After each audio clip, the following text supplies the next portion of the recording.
ఓం శ్రీ మాత్రే నమః. అందరికీ నమస్కారం అండి. కన్యరాశి మిత్రులారా, మీరు అపర కుబేరుడు అయ్యే సమయం ఆసన్నమయ్యింది. ఇప్పటి వరకు మీరు పడ్డ కష్టాలు కావచ్చు, కన్నీళ్లు కావచ్చు, అవమానాలు కావచ్చు, అన్నీ మే నెల ప్రారంభంతోనే ముగిసిపోబోతున్నాయి.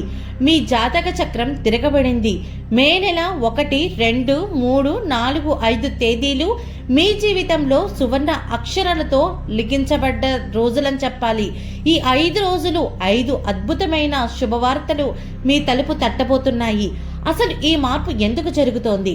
మీ రాశ్యాధిపతి బుధుడు మీకు ఏ అద్భుత వరాన్ని ఇస్తున్నాడు? ఆ 5 శుభవార్తలు ఏంటి? అవి మీ జీవితాన్ని ఎలా మార్చబోతున్నాయి? పూర్తిగా ఈ వీడియోలో మనం వివరంగా తెలుసుకుందాము. వీడియోలోకి వెళ్లే ముందు చిన్న రిక్వెస్ట్ ఏంటంటే, ఇప్పటి వరకు ఛానల్ సబ్స్క్రైబ్ చేసుకోకపోతే వెంటనే ఛానల్ సబ్స్క్రైబ్ చేసుకొని పక్కనే ఉన్న బెల్ ఐకాన్లో ఆల్ క్లిక్ చేయండి. ఇలా చేయడం వల్ల మేము చేసే ప్రతి వీడియో మీకు నోటిఫికేషన్ ద్వారా వస్తుంది. అలాగే వీడియోని లైక్ చేయడం మాత్రం అసలు మర్చిపోకండి.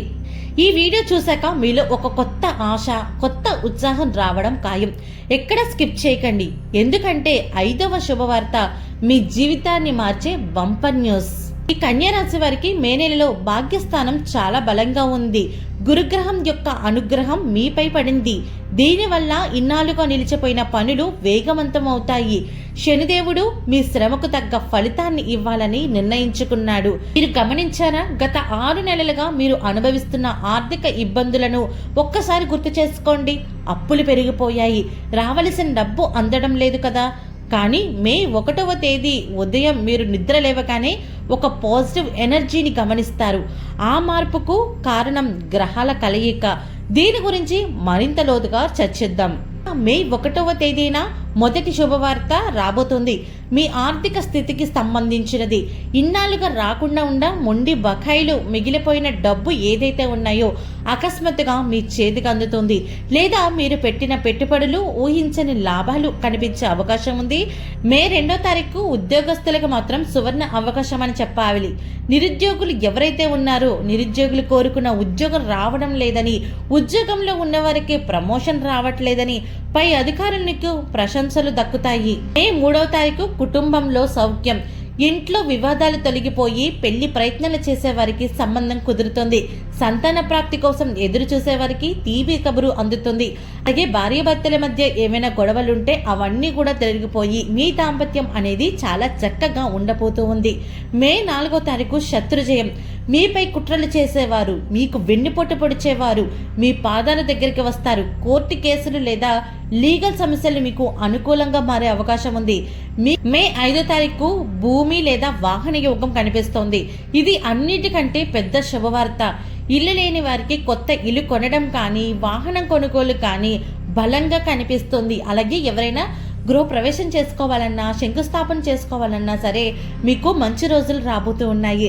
చాలా కాలంగా మీరు ఇల్లు కట్టాలనుకుంటున్నారు, కాకపోతే కట్టలేక ఏదైతే ఇబ్బందులు పడుతున్నారో అది ఈ 1 నుంచి 5వ తారీఖుల మధ్యలో మీకైతే ఖచ్చితంగా గృహయోగం కనిపిస్తోంది. ఎందుకంటే మీకు కట్టుకోవడానికి డబ్బులు లేక ఎంతో సతమతమవుతున్నారు. అది ఒక ప్లానింగ్ అనేది మీ భాగస్వామితో కూర్చొని మాట్లాడుకొని మీ యొక్క ఇంటి వాతావరణాన్ని మీకు నచ్చినట్టుగా మార్చుకొని మీరైతే గృహం కట్టుకునే యోగం కూడా కనిపిస్తూ ఉంది. ఇది అన్నిటికంటే పెద్ద శుభవార్త అని చెప్పాలి. మీకు చిన్న ఉదాహరణ కూడా చెప్తానండి. పోయిన ఏడాది ఇలాంటి గ్రహస్థితి ఉన్నప్పుడు ఒక కన్యారాశి వ్యక్తికి అకస్మాత్తుగా లాటరీ తగిలంత పని అయ్యింది. అతను కనీసం అద్దె కట్టలేని స్థితి నుండి సొంత ఇల్లు కొనే స్థాయికి ఎదిగాడు. మీ విషయంలో కూడా ఇదే జరుగుతుంది. మీరు గమనించండి, మీ చుట్టూ ఉన్న సంకేతాలు కూడా మీకు ఇదే చెబుతాయి.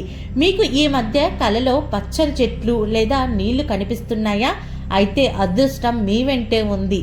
శుభవార్తలు వింటారు. అలాగే శుభవార్తలు రావడం ఎంత నిజమో వాటిని దక్కించుకోవడానికి మనం చేసే చిన్న చిన్న పూజలు కూడా అంతే ముఖ్యమండి. కేవలం మీరు మే 1 నుంచి 5వ తారీఖు వరకు మీరేం చేస్తారంటే ఆవుకి బెల్లాన్ని కానీ, పచ్చగడ్డిని కానీ తినిపించండి. అలాగే వినాయకుడికి గరిక సమర్పించి ఓం గం గణపతియే నమః అని 21 సార్లు పఠించండి. వీలైతే పేదలకు పండ్లు కానీ, అన్నదానం కానీ చెయ్యండి.